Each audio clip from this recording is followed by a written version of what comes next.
Varicose veins కి సరైన చికిత్స కోసం సంప్రదించండి ఎవిస్ హాస్పిటల్. నమస్తే రమగారు. నమస్తే జయ. రమగారు, మనము ఏదో ఒక ప్రొఫెషన్లో సెటిల్ అవ్వాలనుకుంటాం, కానీ ఫర్ ఎగ్జాంపుల్ దాంట్లో చేయలేకపోతాం, దాటేసి మనం పక్కకి వేరే దాంట్లోకి వెళ్ళిపోతాం. కానీ అందులో సెటిల్ అయిన వాళ్ళని చూస్తే అర్రే నా వల్ల కాలేకపోయిందే, నేను దీంట్లోకి వెళ్తే చాలా బాగుండేది అని చాలా బాధ అనిపిస్తుందండి. ఒక 2-3 రోజులు అదే లాగుతూ ఉంటుంది. నేను తప్పు చేశానా, ఇటువైపు ఎందుకు వెళ్ళాను, నేను కరెక్ట్గా సక్సెస్ కాలేకపోయానా, 100 ఆలోచనలు. అదేదో ఉద్యోగమో సద్యోగమో ఎంతవరకు అయితే పర్వాలా, జీవితంలో కూడా రమగారు, అది కూడా మ్యారిటల్ లైఫ్లో ఏదో అనుకోకుండా చేసుకోవాల్సింది ఆగిపోయి వేరే చోటకి ఇంకొక చోటకి వెళ్ళాల్సి వచ్చినప్పుడు, వాళ్ళు ఎవరైనా తారసపడినప్పుడు ఆ బాధ అసలు వర్ణనాతీతం. కానీ అది ఎంతవరకు ఉండొచ్చు, దాన్ని ఎంతవరకు మనసుకు తీసుకోవాలి? ఇప్పుడు చూస్తున్నాం, ఎన్ని ఇష్యూస్ చూస్తున్నాం రమగారు. పాత స్నేహాలు రివైవ్ అయ్యి కొంపలు ముంచేసుకుంటారు. అది ఎంతవరకు తీసుకోవాలి? అది మనం కావాలని అంటే ఆ స్నేహాన్ని మళ్ళీ మనం వెళ్ళి కలుపుకోవాలని చూడం, బట్ ఆటోమేటిక్గా వాళ్ళు మనకు తారసపడినప్పుడు సమస్య మళ్ళీ రిపీట్ అవుతూ ఉంటుంది కదా. ఎంతవరకు తీసుకోవాలి? మనమే జయ, నువ్వు ఉన్నావు, సిఏ చదివించాలనుకున్నారు నేను. డిగ్రీ తర్వాత నువ్వేదో మీడియాలోకి వచ్చావు, ఇప్పుడు చాలా మంచి సెటిల్డ్ దీంట్లో మంచి గుర్తింపు పొందిన దశలో ఉన్నావు. సిఏ చేసిన నీ క్లాస్మేట్ ఎదురు పెడితే నీకు సహజంగా అనిపిస్తుంది, ఆ నాన్న కూడా నన్ను సిఏ చేయించాలనుకున్నారు, చేయలేకపోయారు.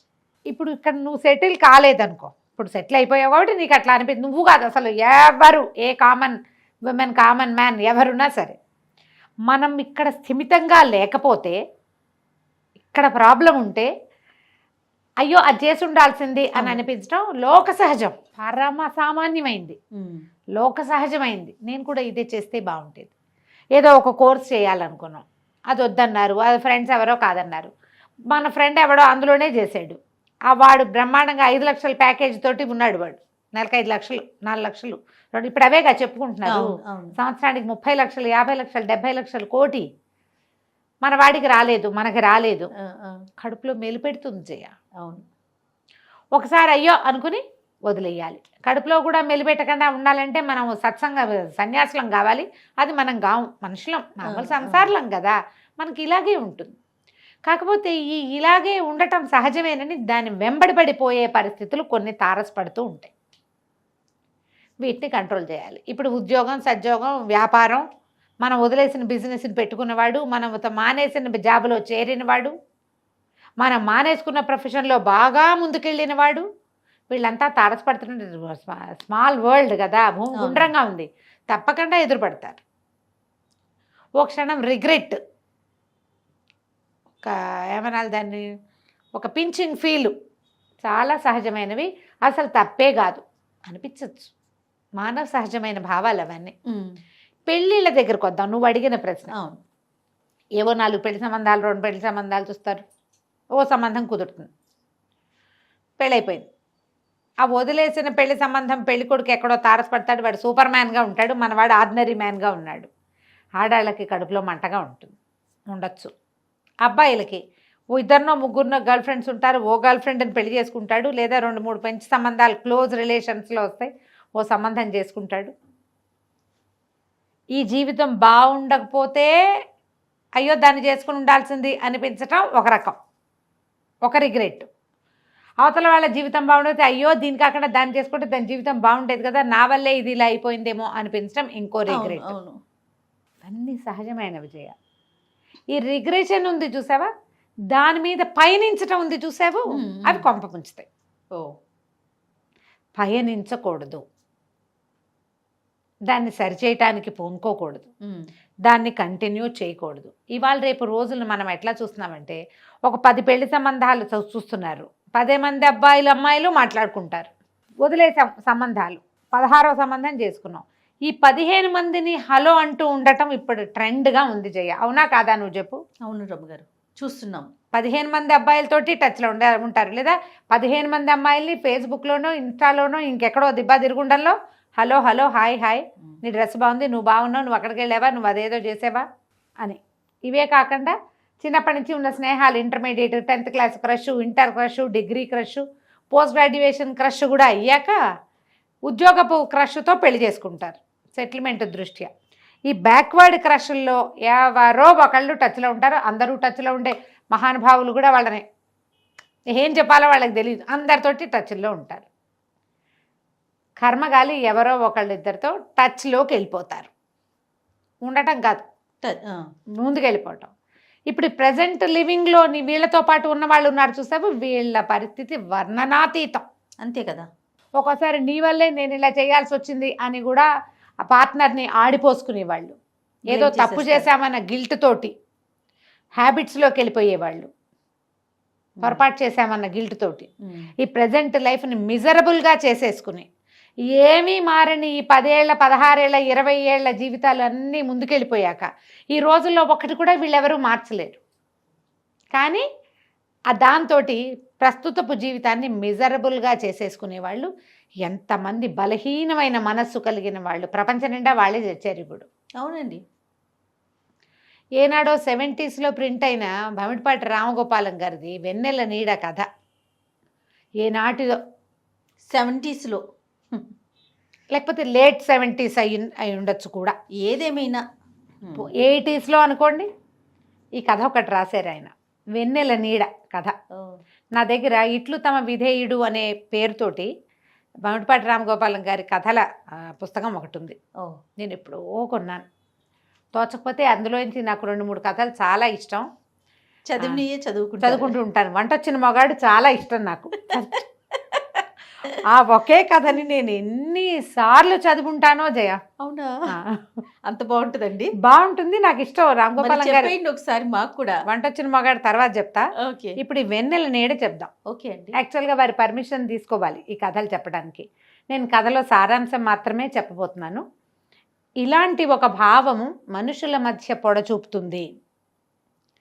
మనుషుల లోపల భావాలని పైకి చూపించగలిగే ప్రత్యేకమైన కథ కాబట్టి ఇది చెప్పాలనుకున్నా. ఓకే. ఈ పాయింట్ల మీద నేను చాలా కేసులు చూస్తున్నాం ఇట్లా. అదేలేండి. అందుకని ఇది సహజమే, ఇది అసహజం కాదు, తప్పు కాదు. దాని వెనకబడి వెళ్ళడం తప్పు. మనం పోగొట్టుకున్నది, వదిలేసింది మర్చిపోకపోయినా పర్వాలా, గుర్తున్నా ఏం కాదు. కానీ గుర్తొచ్చిన దాని వెనకాల నడవటం ఉంది చూడు, అది తప్పు. అది చేయకూడదు. చాలా బాగా రాస్తారు. ఎవరికైనా దొరికితే ఎక్కడ దాన్ని దొరకబట్టుకోగలరో టక్కిని నేను చెప్పలేకపోతున్నా. ఇట్లు తమ విధేయుడు రేపు బుక్ ఫెయిర్ వస్తుంది. భమిడిపాటి రామగోపాలం గారి కథలన్నీ మహా బాగుంటాయి. బుక్ ఫెయిర్లో డెఫినెట్గా దొరుకుతుంది. ఎవరు ప్రింట్ చేశారో గుర్తులేదు, పబ్లిషర్ గుర్తులేరు. ఇట్లు తమ విధేయుడు భమిడిపాటి రామగోపాలం గారి కథలు. రమగారు ఎవరు పబ్లిషర్స్ అయితే వాళ్ళ దగ్గర దొరుకుతుందా? అలా ఏముండదు. బుక్ ఫెయిర్లో చాలా చోట్ల పెడతారు. వాళ్ళ షాప్ పెడితే వాళ్ళ దాంట్లోనే ఉంటుంది. ఎవరి దగ్గర మూవ్ అయ్యి అక్కడ కూడా ఉంటుంది. ఖచ్చితంగా దొరుకుతుంది. ఈ పేరుతోటి దొరికించుకోండి. బుక్ లవర్స్ దగ్గర ఉండవలసిన పుస్తకం. చాలా బాగుంటుంది, చక్కటి శైలి. మధురాంతకం రాజారాం గారి కథలు బాగుంటాయి. ఇట్లా తర్వాత భమిడిపాటి రామగోపాలం గారి కథలు కూడా బాగుంటాయి. ఈ కథలు ఎలా చెప్తారంటే, ఒక భార్యాభర్త 2 చంటి పిల్లలతోటి ట్రైన్లో వస్తూ ఉంటారు. ఆయన పేరు వెంకటేశ్వర్లు, అమ్మాయి పేరు శ్యామల. ఆవిడ 20 దాటిన 30 లోపల అమ్మాయి. 30 టచ్చో కాస్త అటు ఇటు ముందుకెళ్ళిందో అతని వయసు. అయితే వీళ్ళు ట్రైన్ ఎక్కి వస్తుంటే ఒక ఆయన చాలా అందమైన ఒక ఆయన తారసపడతాడు. శ్యామల వాళ్ళ చెల్లెలు పెళ్ళికి వెళ్ళొస్తున్నారు. వాళ్ళు 10 రోజులు సెలవు పెట్టారు. పెళ్ళిలో హడావిడంతా అయ్యాక వస్తున్నారు. తారసపడితే ఆయన ఎక్కడో చూశాను అనిపిస్తుంది అమ్మాయికి. ఎక్కడ చూసాం అనుకుంటుంది. మిమ్మల్ని ఎక్కడో చూశానంటే అప్పుడు అతను చెప్తాడు, నేను మిమ్మల్ని పెళ్లి చూపుల్లో చూడడానికి వచ్చాను అని. తీరా ఆయన డెప్యూటీ కలెక్టరు. ఈ భర్త మంచి ఆస్పర్లే వీళ్ళు. ఇతను కలెక్టర్ ఆఫీస్లో గుమస్తా. ఆ అమ్మాయి గుర్తొస్తుంది. ఈ పెళ్లి సంబంధం వచ్చినప్పుడు అతనికి ఉద్యోగం రాల. ఆ పెళ్లి కొడుకు ఆయనకి చాలా అందమైన వాడు, చక్కటి తెల్లటి బట్టలు. ఈ అమ్మాయి భర్తను కూడా చక్కటి వాడిగానే చూపిస్తారు, కానీ ఆయన మరీ అందగాడు. ఆయన ఏకంగా అరవింద్ స్వామి అనమాట. అయితే ఆ ఉద్యోగం అప్పుడు గుర్తొస్తుంది పెళ్లి చూపుల సంగతి. అన్నీ బాగున్నాయి, కానీ తండ్రి అప్పటికే డిప్యూటీ కలెక్టర్గా ఉన్నాడు. కుర్రాడు ఇంకా ఐఏఎస్కి ప్రిపేర్ అవుతున్నాడో వెళ్ళబోతున్నాడు. అప్పట్లో పెళ్ళిళ్ళు ఏముంది, డిగ్రీలు అవగానే చేసేసేవాళ్ళు. అవునుగా. ఆ పేరెంట్స్తో బరువు మీదే పెళ్లి చేసేవాళ్ళు పాత రోజుల్లో. 70లో కూడా జరిగేవి, 80లో కూడా అట్లా. కానీ ఇంకా ఉద్యోగం రాలేదు కాబట్టి వీళ్ళు వెనక్కి తీశారు. మీ ఇష్టం వచ్చినట్టు ఏడవండి, నేను నేను ఈయన్నే చేసుకుంటా అని చాలా గొడవ పెట్టాలని అమ్మాయికి అనిపించదు, ఆయన అంత అందంగా ఉన్నాడు కాబట్టి. కానీ కుదరలా. నాయన మా పిల్ల పెళ్లి చూసి చచ్చిపోవాలనుకుంటుంది. ఇంకో ఏడాది ఆగితే ఆయన కానీ అతను సెటిల్ అవ్వడు. అందుకని ఆ సంబంధం మానేసి ఇంకో సంబంధం కుదిర్చారు. ఈ అమ్మాయికి గుర్తొచ్చింది. ఆవిడ కళ్ళు మెరిసిపోయినాయి. ఎంత సంతోషం వచ్చేసిందో. ఆయన ఏదో ఫ్రెండ్ లాగా అనిపించాడు. భార్యలో ఉన్న ఈ చిన్న దాన్ని, ఈ కలవరాన్ని భర్త గమనిస్తాడు, కానీ ఆయన చూసి చూడనట్టు ఊరుకుంటాడు. ఆయన డిప్యూటీ కలెక్టర్ అని అదని తెలిసిపోయింది. చెప్పాడు ఆయన, ఎక్కడికో అక్కడ వెళ్తున్నాను, జాయిన్ అవ్వడానికి వెళ్తున్నానని చెప్పాడు. ఇతనేమో నేను కూడా కలెక్టర్ ఆఫీస్లో ఏదో ఉద్యోగం అండి అన్నాడు. అతను నిద్ర పట్టింది, ఈవిడికి కలత నిద్ర, అతను ఎప్పుడో దిగేశాడు. లేదా అతను నిద్రపోతున్నాడు, వీళ్ళు దిగేశారు. అయ్యో చెప్పకుండా దిగేసామే అని చాలా చింతించింది. కానీ ఆయన మీదే ఆలోచించుకుంటూ ఉంటుంది. భర్తను అడుగుతుంది, ఏమండి కలెక్టర్ అవ్వాలంటే ఏం చేయాలండి అని. ఈయన ఆశ్చర్యపోయాడు. ఏమిటి, ఎవరి గురించి అయినా అంత ఆలోచించే రకం కాదు ఈ అమ్మాయి. బుద్ధి ఎలా అయిపోయింది. ఆయన సౌందర్యము, ఉద్యోగము. అడిగితే ఈయన ఏమంటాడు, ఏదో చూస్తారు, ఒట్టిగా చదివే కాదు, ఎంఏ అది ఉండాలనుకుంటా. మరి అప్పుడంతా ఏంటంటే ఫ్యామిలీస్, మంచి ఫ్యామిలీలు కావాలి అలా అనుకునేం. 70లలో ఇలాంటి ఐడియాస్ ఉండేవట. అందరూ ఐఏఎస్లు అయ్యేవాళ్ళు కాదు, కుటుంబ నేపథ్యం కూడా చూస్తారని చెప్పాడు. ఆలోచించుకుంటూ ఇల్లు చేరారు. ఇంతలో ఏదో కాస్త ఆయన మీదే ఉంది మనసు ఈ అమ్మాయికి. ఇంటిలో వాకిట్లో దిగారు. నీళ్లు పెట్టమన్నాడు. బాయిలర్లు వెలిగించడము అవి కనపడతాయి. హోటల్కి వెళ్ళి క్యారేజీ పట్టించుకొస్తా అన్నాడు. చీకటి పడిపోయింది రాత్రి. నువ్వు వెళ్ళి పక్కలేయి అని చెప్పాడు. సరే క్యారేజీ వస్తే ఇంతలో ఏమైంది, జవాన్ ఒకడు తలుపు కొట్టాడు కలెక్టర్ ఆఫీస్ నుంచి. తెల్లవారే రమ్మన్నారనేసరికి ఈ అమ్మాయికి ఒళ్ళు మండిపోయింది. ఇంకేముంది, ఉద్యోగం పిలవడానికి వచ్చేసారని విసుక్కుంది. ఆ అమ్మాయి అలా విసుక్కోవటం అతనికి ఏం కొత్త కాదు, తెలుసు. ఈ ఆఫీసుల్లో కలెక్టర్ గారు ఎప్పుడు వెళ్ళదలుచుకుంటే అప్పుడు మొత్తం గుంపంతా ఆయన వెనకాల వెళ్ళటం. ఇతనేమో స్టెనోగ్రాఫర్ కూడా ఈ అమ్మాయి భర్త. అవసరమైతే ఏదైనా షార్ట్ హ్యాండ్ నోటీస్ తీసుకోవడం కోసం ఈయన్ని నోట్ చేసుకోవడానికి ఇతన్ని వాడడము అవి ఉన్నాయి. ఈ రాత్రిళ్ళు ఎప్పుడైనా జమాబందీలు అవి ఉంటే అప్పుడు అంతా వ్యవహారాలు వేరేగా ఉంటాయి కదా. అప్పుడు ఇతను లేట్గా వస్తే ఏంటి వీళ్ళకి పెళ్ళిళ్ళు కాలేదా, పెళ్ళాలు లేరా, ఎప్పుడు ఏమిటి ఉద్యోగం అని విసుక్కునేది. ఆఫీస్లో కూడా తెలిసింది ఈ అమ్మాయి ఇలా విసుక్కుంటుందని అదని. కానీ ఈయనకి ఈ మాట అర్థం కాల. ఏంటి ఇట్లా అంది, ఇంత మాట, ఇంకేముంది నీ ఉద్యోగం అంటే గుమాస్తా ఉద్యోగం ఇంతే కదా, అది సెంటెన్స్ భావం. ఆయనకు అర్థమైంది. కానీ ఆ రైల్లో తారసపడిన పెద్ద మనిషి ఉద్యోగంతో తన ఉద్యోగం పోల్చుకుని అంటోందేమో అని అనుకోవడానికి ఆయనకి మనసొప్పల. కానీ అదే పాయింట్ అక్కడ. సరే రాత్రి పడుకున్నారు. పడుకుంటే ఇంకా అమ్మాయికి ఎంతసేపు డోలాయమానంగా మనసు అతని వైపే లాగుతూ ఉంటుంది. అది రాస్తారమ్మా, ఎట్లా మనసు ముందు వెనక అవటం. ఎంత చక్కటి భాష అంటే ఎంత బాగా రాస్తారు. నిద్ర బాగా పట్టదు. ఏమిటో అలసిపోయినట్టున్నావు అని భర్త అంటే, ఏం అలసిపోవాలి, హాయిగా నిద్రపోయా అని ఆయనతో అతనితో కూడా పెడసరంగా మాట్లాడతాడు. అతను చాలా మంచివాడు, చాలా చక్కటివాడు, మంచి మనసున్న మనిషి. తెల్లవారి లేచేసరికల్లా ఎప్పటికీ తెల్లారైనా లేవదు, లేట్గా లేస్తుంది. లేట్గా లేచి చూస్తే పని మనిషి వచ్చి ఎంత నిద్రపోయావమ్మా అంటుంది. తీరా చూస్తే భర్త అప్పటికే వెళ్ళిపోయాడు. స్టవ్ వెలిగించేశాడు, బాయిలర్ వెలిగించి నీళ్ళు పోసుకున్నాడు, కొడుకు స్నానం చేయించేశాడు. 4-5 ఏళ్ల వాడికి పిల్లాడు ఆడుకుంటున్నాడు. చంటి పిల్ల అమ్మాయి పక్కలోనే ఉంది. కాఫీ కూడా కలిపి అక్కడ పెట్టేశాడు. అమ్మాయికి సిగ్గేసింది, ఏంటి నేను ఇలా బిహేవ్ చేశాను. తను ఏదో తన ఆలోచనలో ఒక పొరపాటు ఉందని తెలిసింది. ఇన్ని 7-8 సంవత్సరాల వైవాహిక జీవితంలో ఒక్కసారి కూడా అతని మీద కంప్లైంట్ లేదు. ఎవరైనా మనిషి కనపడితే నేను ఇలా ఆలోచించచ్చా, తనకి ఆలోచన వచ్చింది. కానీ అతను సాయంత్రం అయినా ఆయన రాడు. ఎవరు భర్త రాలేదు ఆఫీస్ నుంచి. ఏమిటి పొద్దున్నే కలెక్టర్ గారు ఎక్కడికో వెళ్తాడు, తెల్లవారే రమ్మన్నారు, వెళ్ళిపోయాడు ఆయన. రాకపోయేసరికల్లా ఈయన ఏం చేసింది, ముందు వెనక ఆడి అమ్మాయికి భయం పట్టుకుంది. నిన్న రాత్రి నేనేదో అతనితో అవజ్ఞగా మాట్లాడేశా, దురుసుగా ఏం మాట్లాడానో అతని మనసు పట్టుకుంది దాన్ని. అవతల ఆయన్ని దృష్టిలో పెట్టుకునే తను మాట్లాడానని భర్తకు అర్థమైందని ఇక 4 పీక్కుంటుంది. ఆయన రాడు. హెడ్ గుమాస్తా గారిది ఇల్లు ఎదురుగుండా సందు, అదే రోడ్డు మీద అవతల ఇల్లు. అక్కడికి వెళ్ళేసరికల్లా ఆయన ఏమంటే ఈయన ఏరియా అని అడిగితే బందర్ వెళ్ళిన వాళ్ళందరూ వచ్చేసారే అని ఆశ్చర్యపోయాడు. అందరినీ బందర్ తీసిపోయాడు డిప్యూటీ కలెక్టర్. రాలేదు. ఈ అమ్మాయి బిక్కమొహం వేసుకుని ఉంది. మర్నాడు రాలా, మూడో రోజు రాలా. మూడో రోజు ఆయనే వచ్చి అడిగాడు హెడ్ గుమాస్తా గారు. ఆయన వచ్చేసరికి ఈ అమ్మాయి 3 రోజుల నుంచి కంటికి మింటికి ఏకధారగా ఏడ్చుకుంటూ పిల్లలకి అన్నాలు పెడుతోంది, వంట చేసుకుంటోంది, ఇల్లు వాకిలి తుడిపించుకుంటూ ఏదో చేస్తోంది. కానీ దిగులు పుట్టేసింది. భయం కదా, జీవితాన్ని పాడు చేసేసుకున్నాను నేను, తప్పు పొరపాటు. కళ్ళు మొహం పొంగిపోయి ఉండేసరికల్లా ఈయనేం అడిగాడు వచ్చి, ఏమమ్మా ఏమన్నా మాట అనుకున్నారా? అసలు అట్లా చేయడే, వెంకటేశ్వర్లు చాలా బుద్ధిమంతుడు. ఏమనుకున్నారు, పెళ్ళికి వెళ్ళారు కదా, ఏమన్నా లాంఛనాల విషయంలో తగాదా వచ్చింది అంటే మరదలకి బాగా పెట్టారు మాకు పెట్టలేదు అన్నాడు. అతను అట్లాంటి వాడు కాదని ఉద్యోగంలో ఆయన పైన ఆయనకి తెలుసు. అతను ఎట్లాంటి వాడో భార్యకి ఇంకా ఎంత బాగా తెలిసి ఉండాలి. అంతేగా. 3 రోజులు పత్తాలేడు అతను. 3వ రోజు రాత్రి తలుపు చప్పుడైంది. రిక్షా అతను మామిడి పళ్ళు పట్టుకొచ్చి లోపల పెట్టాడు. వెంకటేశ్వర కోటిప్పుతూ లోపలికి వచ్చాడు. లోపలికి వచ్చి, సారీ శ్యామల, అనుకోకుండా మా అమ్మని చూడ్డానికి వెళ్ళొచ్చాను, అమ్మ పడిపోయింది, ఆవిడ నూతిగట్టు మీద కాలు జారిపడింది, పెళ్ళి ఉత్తరం వచ్చింది కానీ ఈ పెళ్లి హడావిడి నుంచి అట్నుంచి వచ్చేటప్పుడు దిగలేకపోయాను, బందరెళ్ళే కదా అని వెళ్ళి మా అమ్మని చూసొచ్చాను అని తీరా మొహం చూసేసరికి అమ్మాయి కళ్ళు మొహం పొంగిపోయి ఏడుస్తున్నది, నిద్రలేనిది కనపడుతుంది కదా మొహం. అదేమిటి అలా అయిపోయావు నువ్వు, 3 రోజులు వండు చూసినట్టున్నావు పాపం అనగానే భోరుమని ఏడుస్తూ కాళ్ళు పట్టేసుకుంటుంది. క్షమించండి నన్ను, ఇందులో ఏమైంది, ఎందుకు అలా ఫీల్ అవుతున్నావు, నేనేం అనుకోలేదే అన్నాడు. అతను ఏది మనసుకు తీసుకోలే, తనకు తెలుసు కదా తను తప్పు ఏమైతే. ఇప్పుడు సెల్ఫ్ రిపెంట్, సొంతానికి రిపెంట్ అవ్వటం అనేది ఒక పాయింట్ ఉంటుంది.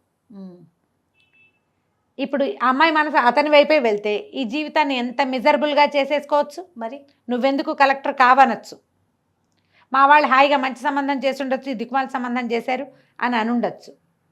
మొదలు పెడితే ఏముంది, ఎక్కడికైనా వెళ్ళొచ్చు, తెగేదాకా వెళ్ళిపోతుంది కదా. ఆ 70-80లలో రాయబడిన ఈ కథని ప్రతి ఆడపిల్లతోటి చదివించాలి జయ. నిజంగా గారు. కొంతమంది ఏం చేస్తారంటే ఈ స్నేహాలు మగవాడు పట్టించుకోకపోతే ఈ ఆడపిల్లలే వాళ్ళని కెలుకుతారు వెళ్ళి. 15 సంవత్సరాల తర్వాత ఈ పాత విషయాన్ని కలిగించటము, పాత వాటిని కంటిన్యూ చేయటము.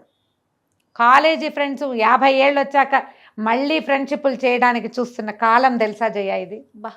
నిజంగా కాలేజ్ ఫ్రెండ్స్ అంటే 20 ఏళ్ల వయసు ఉంటుంది, 50లు వస్తుండగా ఆ ప్రయత్నం చేయొచ్చా?